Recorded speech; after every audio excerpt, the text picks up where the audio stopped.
Welcome back to Magic Muggle, a Harry Potter after show. This is Eric Sequeira, your host, also known as Mr. Honest, your local Ravenclaw podcasting from the tallest tower in Hogwarts. This show is all about slowing down, looking closer, and rediscovering the wonder that lives between the lines. Whether you're reading these books for the first time or the 15th time, I'm so grateful that you're here today. So today we're cracking open Harry Potter and the Prisoner of Azkaban. I love this book. One of my favorite stories. Honestly, the story just keeps amping up every book. Chapters 1 through 3 today of Prisoner of Azkaban, Owl Post, Aunt Marge's Big Mistake, and the Night Bus. And honestly, these 3 chapters flow like one perfectly written short film. Before the podcast started, I got the extra special trunk version of the whole Harry Potter series. I got every book fresh, ready to open. I try not to even look at the future books, just so it's that much more special when I get to them and open them for the first time. My Prisoner of Azkaban fell off my shelf first thing the other day, and it's in good shape. It has a little bit of a dent, just gives it character, honestly. So let's get this episode started with the first chapter of Prisoner of Azkaban, Owl Post. Right from the first page, Rowling brings us back into Harry's world with this quiet, cozy tone. That sense of isolation we always start with. Harry's alone, birthday forgotten, living in the Dursleys' house that feels more like a cage than a home. At least he's not in the cupboard under the stairs, but it's not much better. He's still a prisoner pretty much in this place, and they don't treat him at all the tiny bit kind. Sometimes I think they're leaning that way. The closest they come to being nice is Harry wanting Uncle Vernon to sign these forms for him later in the episode. We'll talk a bit about that. But then Owl Post. Harry isn't fully alone. He has his friends sending him a whole trio of owls. Letters from Ron, Hermione, and Hagrid. So it's not just mail, it's connection. Each letter feels like proof that this world he belongs to is still out there and waiting for him. Something I truly love is that it's just kind of poetic that every summer Harry's cut off from magic, but it always finds its way back to him in one way or another. The owls are like messengers from a better world. And I'll be honest, something I really liked, a nice little touch, was the letters, the way they're typed out in the book. I don't know if every version of the books got this. However, this version of the American hardcover, it has like the letters in a different fonts, and they look like the letter themselves, and even the signature from Ron. It's a signature. Like, we get to see Ron's real signature, and it's done. He does it twice in a PS note or another note. He gives Harry 2 notes, and his signatures are the same, but slightly different, almost as if we get to see Ron actually writing these messages with his own hands. Same thing with Hermione, and I think Hagrid too, but that kind of stuck out to me. I love that every birthday for Harry is either his whole past or memory of the times he had terrible birthdays and they just overlooked him. It's mentioned that he got a pair of Uncle Vernon's old socks one year. I mean, I look for literally any speck of love towards Harry from the Dursleys, and it's not there. They just very much don't like him. They do the bare minimum, putting him up under their roof, and to them, that is just enough. Ron's gift to Harry, the pocket sneakoscope. It might seem like a simple trinket, supposed to light up and spin if someone untrustworthy is nearby. His brothers tease him that it's rubbish and for wizard tourists, but rereading this, it's one of those Rowling details that quietly is screaming the truth at us, because Ron is talking about how that thing is going off, and I mean, who in Ron's presence could be, untrustworthy? He's with his whole family, right? I won't spoil anything for new readers. I read this one as a kid, and I'll keep that little gadget in the back of your mind. I'll place it right there. Okay. And it's doing more than it seems. That's all I'll say. That is all I will say right now. So, let's talk about Aunt Marge's big mistake. This chapter is wild. It's one of those moments where Rowling fuses dark humor and deep emotion so seamlessly that you don't really realize how heavy it is until it's over. Aunt Marge pushes Harry past his breaking point. Every cruel word about his parents chips away at his restraint, and when she crosses that final line, boom. The thing is, this lady is pure nasty. You think Uncle Vernon's bad. She is a nightmare. And the way in the audiobook Jim Dale voices her is so perfect. And if for those of you that don't know, I am reading the books. I have attention issues. My mind tends to wander. I find reading along to the audiobooks is such a perfect way to read these books. They keep me completely locked in. I could have sat there and probably read 3 more chapters in this session. However, we don't want to spoil all the fun in one day. We want to savor the books, look between every word like we always do. Eventually, through Aunt Marge, magic erupts. Not with a wand, no spell, no control, just pure subconscious emotion turned into power. One of the final letters we got with one of those signatures was from Professor McGonagall. I like to imagine she has a magic quill writing up all these letters and then she takes it and signs it. Something fun like that. She reminds Harry / anyone who's getting this message that the school year is starting soon. The train will leave from the station at this time, this place. I don't remember the exact place, but one very important thing that she says is 3rd years, starting at the 3rd year of Hogwarts, you can go to the little town outside of the castle called Hogsmeade. A very, I'd say, important and memorable place for the rest of the series. It's a big landmark in this book and in the series. And he has to get a permission slip signed by his guardians, aka the Dursleys. Well, as the fates are lining up and we know Aunt Marge is arriving, Harry is made very clear by Uncle Vernon that he is to just stick to this story. He's going to this horrible school, technically great school to Vernon. It's a great excuse for where Harry has gone all these years. It's a school for troubled kids. I mean, imagine them actually sending him there. I don't think Harry would be able to compress his magic if he somehow didn't get into Hogwarts or the letters didn't reach him. The thousands of letters from the first book.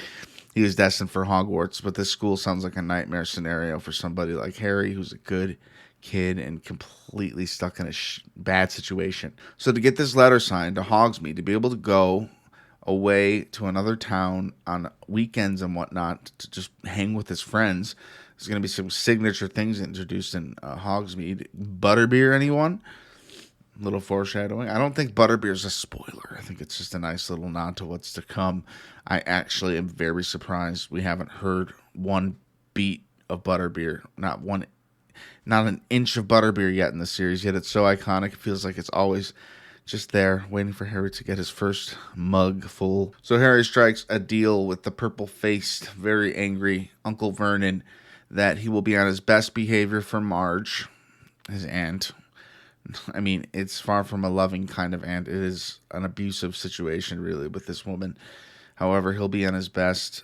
He'll tell her about him going to this school, and if he is good by the end of her stay, Uncle Vernon will sign Harry's letter if he pretty much stays in line.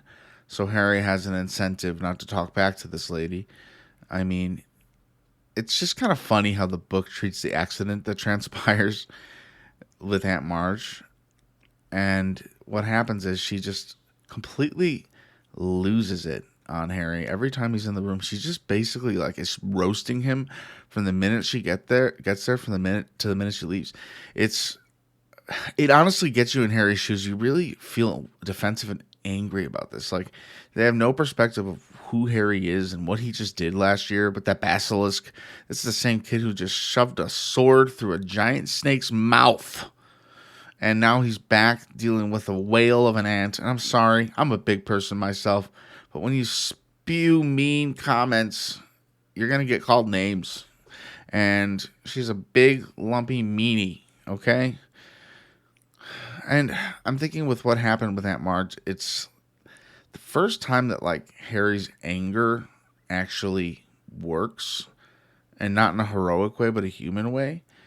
she blows up. Like, she's commenting on his mom, and she's commenting on his dad and how they were low-life loser drunks, died in a car crash, and he just can't take it anymore. He stands up to her. And as she keeps spewing meanness towards him, something happens to her. She becomes like a floating balloon. Huge, puffy, giant. What's fascinating here is that Harry's magic listens to his heart. When he's afraid, it protects him. When he's furious, it lashes out. I mean, it's not the first time we've seen Harry do magic without a wand. I'd say, when the vanishing glass happens, even in the first book, in the first few chapters, Harry's doing that without knowing it's coming from a place of genuine feeling.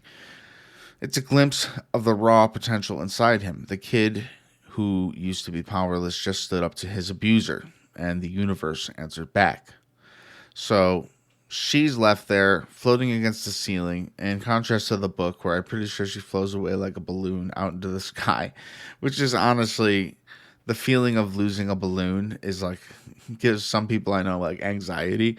So to watch her float away into the sky is pretty powerful to see in the movie when we get to it. But right now in the book, she's just floating up, stuck against the ceiling, a big giant balloon. And he is so upset, he gets all his wizarding stuff, and he storms out. And as he does that, he points his wand at Uncle Vernon. That's seriously growth through rage. Not maturity yet, but defiance. Harry is learning what it feels like to claim his magic, even when it's messy. I'd say that Chamber of Secrets incident, where he was a true hero, kind of shaped him into being a little bit more of a young man than just the boy who lived. It's now the boy who survived and continues to.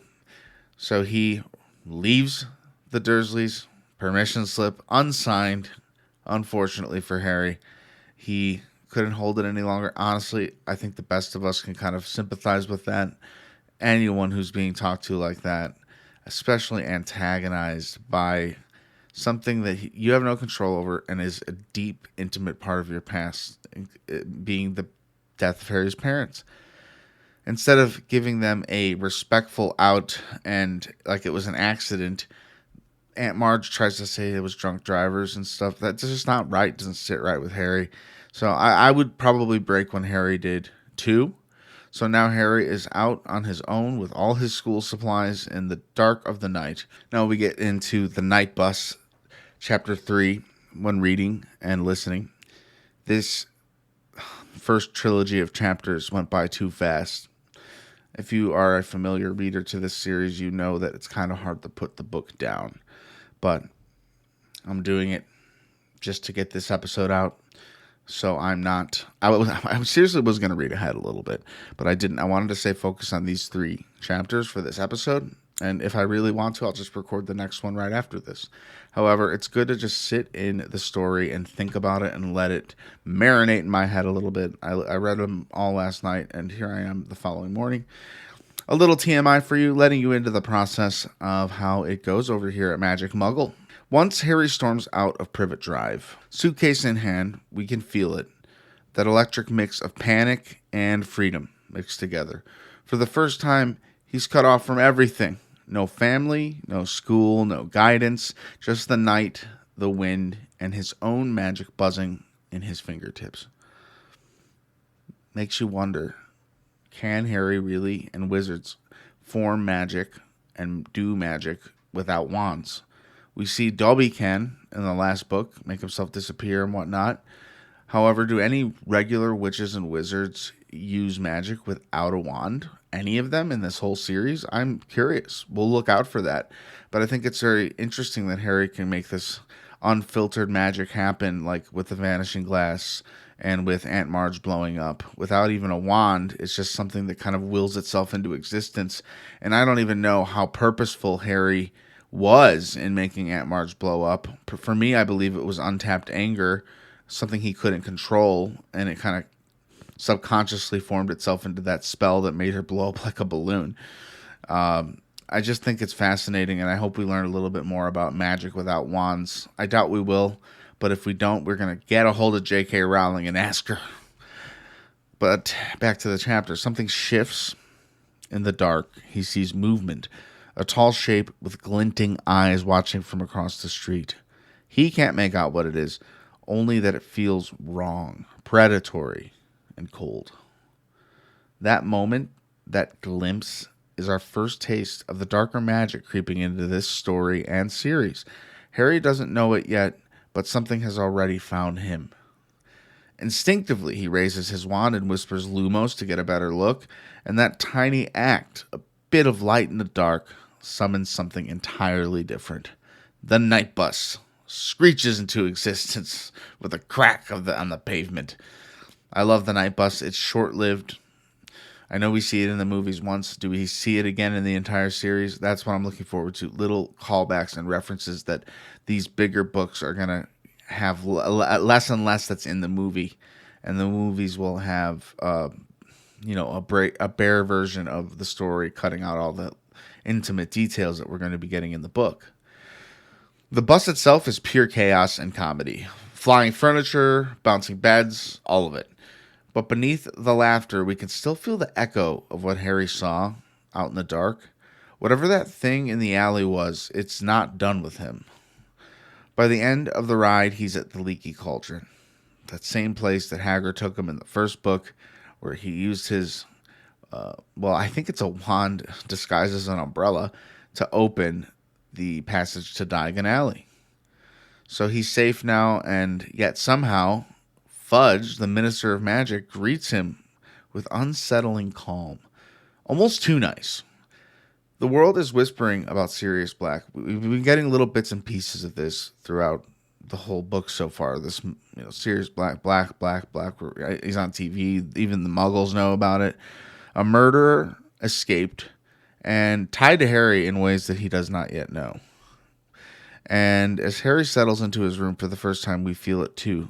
The story's gotten darker, but there's still warmth around him. The air around the magic has changed. Fudge knows Harry, but has never met him. Harry knows Fudge from being under the invisibility cloak in the last book, watching him take Hagrid away to Azkaban.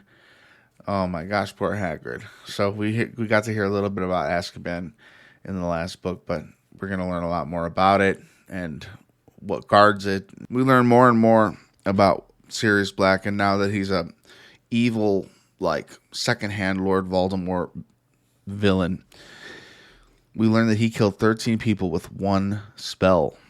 13 people, and it turns out it was 12 Muggles and one wizard. That's scary. That is honestly, if you think about it, 13. This man must be powerful, right? That's terrifying, and he's just in Harry's world. Harry doesn't know how, even Fudge hints towards it, but Harry doesn't know that he's in danger. He almost assumes, I think, the Minister of Magic, that Harry knows all these details about Sirius Black. But yet again, Harry is in a situation where he is out of the loop. And there's a big factor in all of this that ties directly back to him. And that's all I'll say this week. For now, we get to breathe with Harry at the Leaky Cauldron. We actually feel the relief, maybe the happiest he's ever been outside of Hogwarts. He's free for now. No punishment, no Dursleys, just a few weeks of peace in the heart of the wizarding world. So, closing reflections. These first 3 chapters might be short individually, but together they form the perfect prologue for the Prisoner of Azkaban. We start with isolation, we hit the emotional explosion, and end with freedom. A complete Act 1, if you ask me. You could feel the story starting to mature. The humor is still there, but the stakes feel sharper. The shadows are starting to stretch across the edges of this world. And yet, for now, we get to breathe with Harry at the special place I want to be, Leaky Cauldron. I like saying Leaky Cauldron. And he is caught between fear and freedom. So yeah, this is where the series really starts to grow up, takes a big step in that direction. Not with a villain, but with a feeling. The world's getting bigger, scarier, and more beautiful all at once. That's going to do it for today's episode of Magic Muggle, a Harry Potter After Show. Next time we'll continue with Chapter 4, The Leaky Cauldron, and Chapter 5, The Dementor. and a possible chapter 6. I'm going to see how that will pace into our reflections. So if you're enjoying this reread journey, please consider leaving a review on Apple Podcasts or Spotify. It means a lot and it goes a long way. We also have a Patreon. You can join for free. There's also tiers in which you get early access to special minisodes. I made a decision, even if you come for free, I will be releasing one older minisode from the vault every week, so you can still listen to the bonus material we have just a few weeks behind. Not a dime needed out of your pocket. But if you'd like to support the show, that's also where you can go. You can find the link tree and links to that in the description of this episode. Thoughts, comments, theories, concerns, magicmugglepod@gmail.com. Also, all my socials are linked in that same link tree. Follow me on any and everything if you feel so inclined. It would be great to have you in the loop. We love having you here. And thank you so much for taking your time to listen today. This was a fun jump into a brand new book. Hey, what do you think about the new artwork we got? I'm pretty proud of this. The evolving desk artwork. It's going to be fun to keep making through the series. And I think this one really fits the book perfectly. So, until next time, Magic Muggles, wands down, hearts full.